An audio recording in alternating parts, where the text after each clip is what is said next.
motorcycle riders and motorists are being hunted down by Mayor Marxlen de la Cruz of Don Salvador Benedicto, Negros Occidental.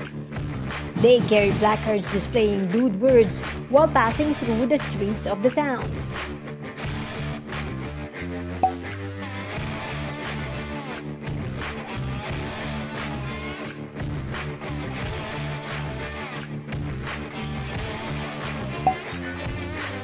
This photo became viral.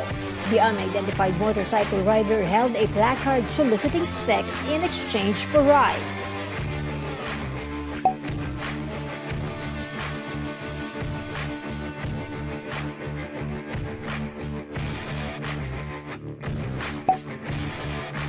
The mayor has ordered the Philippine National Police to investigate the riders. They will also be barred from entering Don Salvador Benedicto.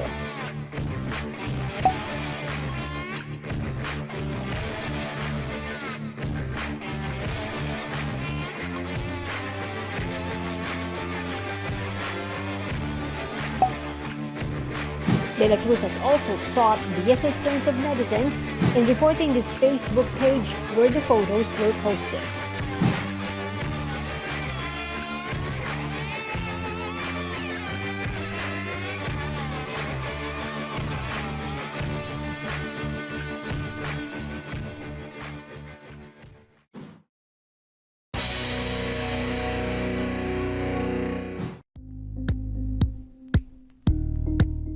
Thank you for watching Politico TV. Please like and subscribe to our channel for more videos.